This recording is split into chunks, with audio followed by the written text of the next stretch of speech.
안녕하세요. 미주 해석입니다. 오늘은 랜드의 21년 2분기 컨퍼런스 콜 내용을 요약하겠습니다. 랜드는 저번 영상에도 말씀드렸지만 총 1.1 빌리언의 장부 가치를 나타내고 있지만은 매년 평가하는 실제 랜드의 가치는 약 1.3 빌리언 정도 추정되고 있습니다. 현재 땅과 시설물 그리고 2만 에이커의 저수지를 가지고 있다는 게 굉장히 특이한 점입니다. 총 14개 주에 53개의 농장을 가지고 있으며 농장의 100% 소유권뿐만 아니라 시설물의 소유권도 가지고 있고요. 총 79명의 임차인을 가지고 있습니다. 그리고 옥수수나 밀 같은 경우는 전혀 키우고 있지 않고 55개의 작물을 키우고 있다. 그래서 아주 잘 분산되어 있다라고 얘기할 수 있고요. 재계약하는 모든 농장에서 임대료 증가를 했다라고 돼 있는데요. 뒤에 보면 아시겠지만 매년 1%에서 2% 수준으로 임대료를 올리는 걸 볼 수 있습니다. 재계약을 했는데 모두 증가한 것으로 계약을 체결했다는 얘기죠. 2분기 때는 굉장히 많은 농장을 매수를 했는데요. 총 13개의 농장 그리고 2만 에이커의 저수지를 얻었다고 돼 있습니다. 그래서 총 8천만 달러 정도를 2분기에 농장을 사는 데 썼다라고 보면 되고요. 이 농장들의 초기 임대료, 그러니까 대출 여부를 상관없이 이 농장을 100% 현금으로 샀을 때의 임대료율이 약 5.1%, 그렇게 높지는 않죠. 그렇지만 어떤 문제 있는 농장을 구매한 게 아니고 좋은 농장을 구매했다고 봤을 때 나쁘지 않은 수치다라고 얘기할 수 있습니다. 그리고 매년 물가 상승 요인을 반영해서 임대료도 올릴 수 있는 계약을 체결한 것이죠. 2분기 때 특이한 점은 뉴저지에 진출한 점인데요.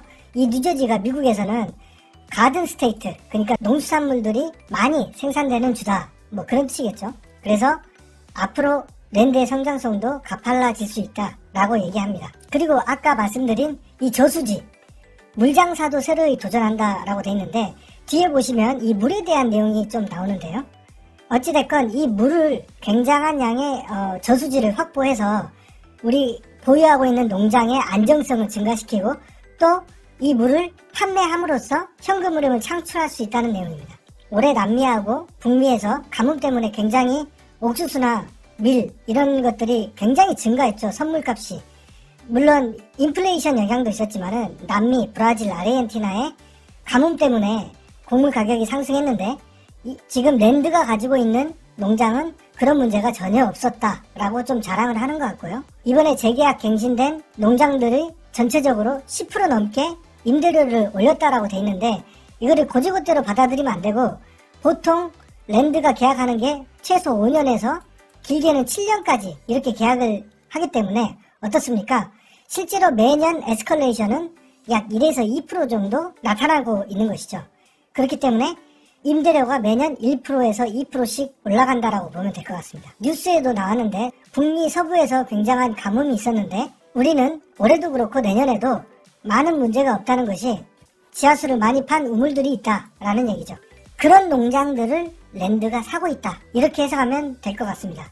랜드는 물 부족 관련 땅을 사지 않는다. 아니면은 최소한 우물이 있는 곳을 산다. 이런 느낌을 받았습니다. 그래서 자부심을 느끼는 그런 컨퍼런스 콜 내용이었고요. 캘리포니아의 산불도 우리 농장은 아무런 피해가 없었다고 뉴스에도 나왔죠. 그런데 이 산불은 어디에서 발생하느냐? 이렇게 언덕에서 피해가 큰데 우리가 가지고 있는 농장은 계곡 옆에 있거나 아니면 평평한 곳에 있기 때문에 피해가 없었다라고 얘기하는 것 같습니다. 2분기 때는 유상증자를 해서 총 8,300만 달러를 보통주를 통해서 유상증자를 했고요. 1,300만 달러는 우선주에서 돈을 받았습니다. 이 ATM이란 프로그램은 결국 유상증자를 얘기하는 겁니다. 그렇다면 현재 투자된 8,300만 달러가 저번 분기에 샀기 때문에 수익 인식이 아직 안 됐겠죠. 그래서 AFF가 이렇게 줄어드는 모습을 보고 투자를 당장 그만둬야 될 이유는 없는 것이죠. 여기서 보면 아주 재밌는 부분이 나오는데요. 자, 이번에 경비가 증가했다라고 했는데 53만 9천 달러가 늘었는데 자, 콜로라도에서 추가적인 물을 구매하는데 썼다는 것이죠. 자, 그러니까 지금 이 계약이 실질적으로 리츠는 운영에 관여해서는 안 됩니다. 운영에 관여해서는 리츠가 될 수가 없죠. 그런데 이 랜드라는 리츠는 단순히 땅만 가지고 있는 게 아니고 땅, 그리고 시설물, 그리고 농장에서 가장 중요한 물까지 집주인이 공급한다는 거죠. 물론 트리플렛 리즈로 그 외에 다른 노후화나 세금은 내지 않지만 이 중요한 세 가지 포인트를 중요한 물까지 랜드가 관리해주고 그 비용을 대주고 있다는 거죠. 자, 그래서 랜드는 이 비용을 줄이기 위해서는 어떻게 해야 됩니까? 네, 별도의 저수지도 구입하고 그 다음에 물 관리가 필요 없는 그런 농장들을 우선적으로 구매하고 있다는 것을 알 수가 있겠죠. 총 53개의 농장 중에 46개의 농장이 가치가 증가했다라고 나와 있는데요. 이게 굉장히 중요한 것이 사실은 농장에 투자하는 여러 이유 중에 하나가 농장이 도로로 바뀌거나 도시로 바뀔 가능성이 있죠.